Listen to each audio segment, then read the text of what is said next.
What's up? What's going on? What's good? That's right. The Boxing Source here checking in. And you know what? There has been a lot of things going on this week in the sport of boxing. At least here with today, we got a number of fights that's going on. Of course, with what was happening during the week there when it came to the press tour with Tank Davis and Lamont Rose Jr. But there was also another big story that came down here this week, and that was the announcement of the inductees for the 2025 International Boxing Hall of Fame. And when it came to the fighters, there were 3 fighters that were named in to be part of this 2025 class. Now, when it came to this year's ballot, there was one name that stood out, and people just felt like that was going to be a shoo-in to be inducted into the Hall of Fame for 2025. And of course, that is Emmanuel Dapidron Pacquiao. Yeah, that's right. I said the full name. Y'all know him as Manny Pacquiao. Of course, he is a multi-division world champion. Some say, 7-division world champion or 8-division world champion or something like that. There's a little bit of a controversy about all that. But regardless of that, we know that Manny Pacquiao has, fought and defeated a lot of great fighters over the course of his professional career. Some are members of the International Boxing Hall of Fame. So when it came to him and his retirement, then we already knew that once he hung up the gloves for good, that he was going to be in the International Boxing Hall of Fame. Next up in the 2025 International Boxing Hall of Fame, you have Michael, second to none. Record of 58 wins and 4 losses. 2-division world champion. Could have been 3-division world champion. There, of course, he had the middleweight championship. He had the super middleweight championship, and he was close to getting a vacant WBC light heavyweight championship. And, he was one of those fighters that had lineal titles there within the middleweight and super middleweight divisions. And of course, there are many people know about his notable fights that he's had over his professional career. So with him having that great record there, 58-4 overall, being a 2-division world champion, and like I said, really close to being a 3-division world champion, for him to be one of the inductees in the Hall of Fame, that was completely understandable on that particular part. So for Michael, second to none, to be inducted into this 2025 International Boxing Hall of Fame, that's a good little decision there when it came to the voters for this year's class. Now, the third inductee for the 2025 International Boxing Hall of Fame is Vinny Pazienza. With a record of 50 wins and 10 losses, Vinny Pazienza has won a couple of world titles, major world titles, also a couple of titles there when it came to what it was, the IBO and the IBC in different weight classes. But, for one of those major titles that he won, he was only able to defend it once. He's, had a number of key losses over the course of his professional career. Yes, he does have 2 decision wins over Roberto Duran. Of course, when Roberto Duran already had, about 100 fights in his professional career already. But when it came to fights against Roy Jones or against Roger Mayweather, other notable fighters there within his professional career, he came up short. And the thing about it is that you had a number of fighters within the ballot that kind of was best in their division, right?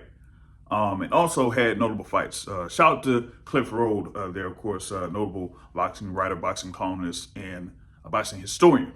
Comparing the resumes there of a Vinny Pazienza in comparison to maybe like a Darius Michaelzewski and Antonio Tarver, who was on the ballot. A number of other fighters, that have more notable maybe fights or notable wins than Vinny Pazienza.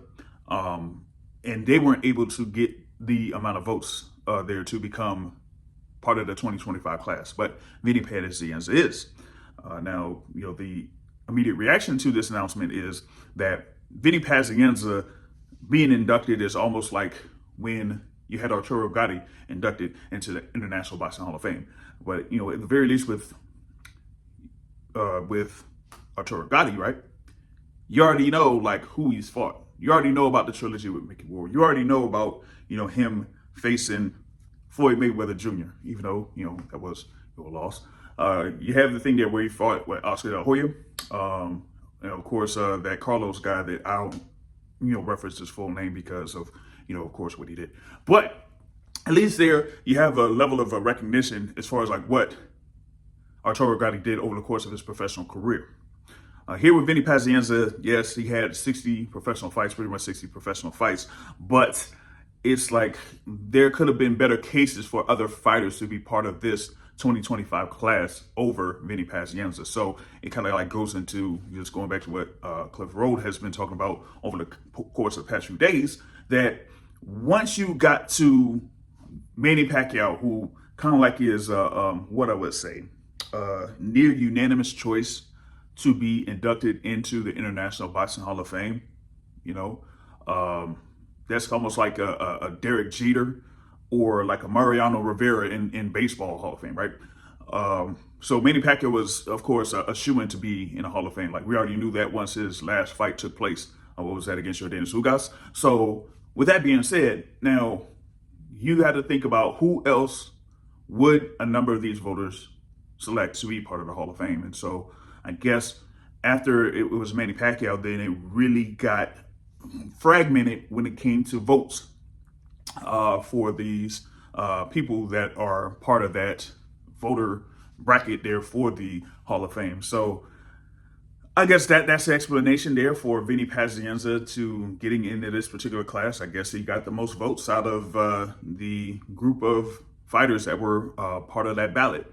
But at least for me, I felt like there was a case for a few other fighters that could have been in. Of course, I have a bias towards Antonio Tarver, a Florida boy, of course, light heavyweight champion, and of course has his knockout win over Roy Jones Jr. And down goes Jones with a hard left hand, and that is the first time he's ever hit you know what it was there on HBO. But that was like, one of those moments that stands out there in the sport of boxing, and he owns that particular moment. So at least for me, when you have Antonio Tarver there, that's pretty much like been the king of the light heavyweight division, that in itself should have him be in the International Boxing Hall of Fame, but at least not this year. But, I kind of like said this, to him when I was over at the International Boxing Hall of Fame a couple of years ago, that, yeah, you should be there as an inductee in the International Boxing Hall of Fame.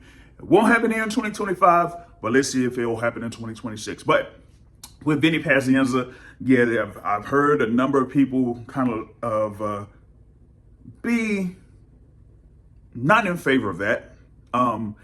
I ain't necessarily in favor of that in comparison to a number of those fighters that were on the ballot. But when it comes to that overall, for you boxing fans, you could go ahead and share your thoughts on it. If Vinny Pazienza should have been inducted in the 2025 class of the International Boxing Hall of Fame. That is it for me here on the Boxing Source. Hit the like button, hit the subscribe button, comment on this particular topic, and we're going to have more here for you at the Boxing Source. So with that being said, I'm gone. Peace.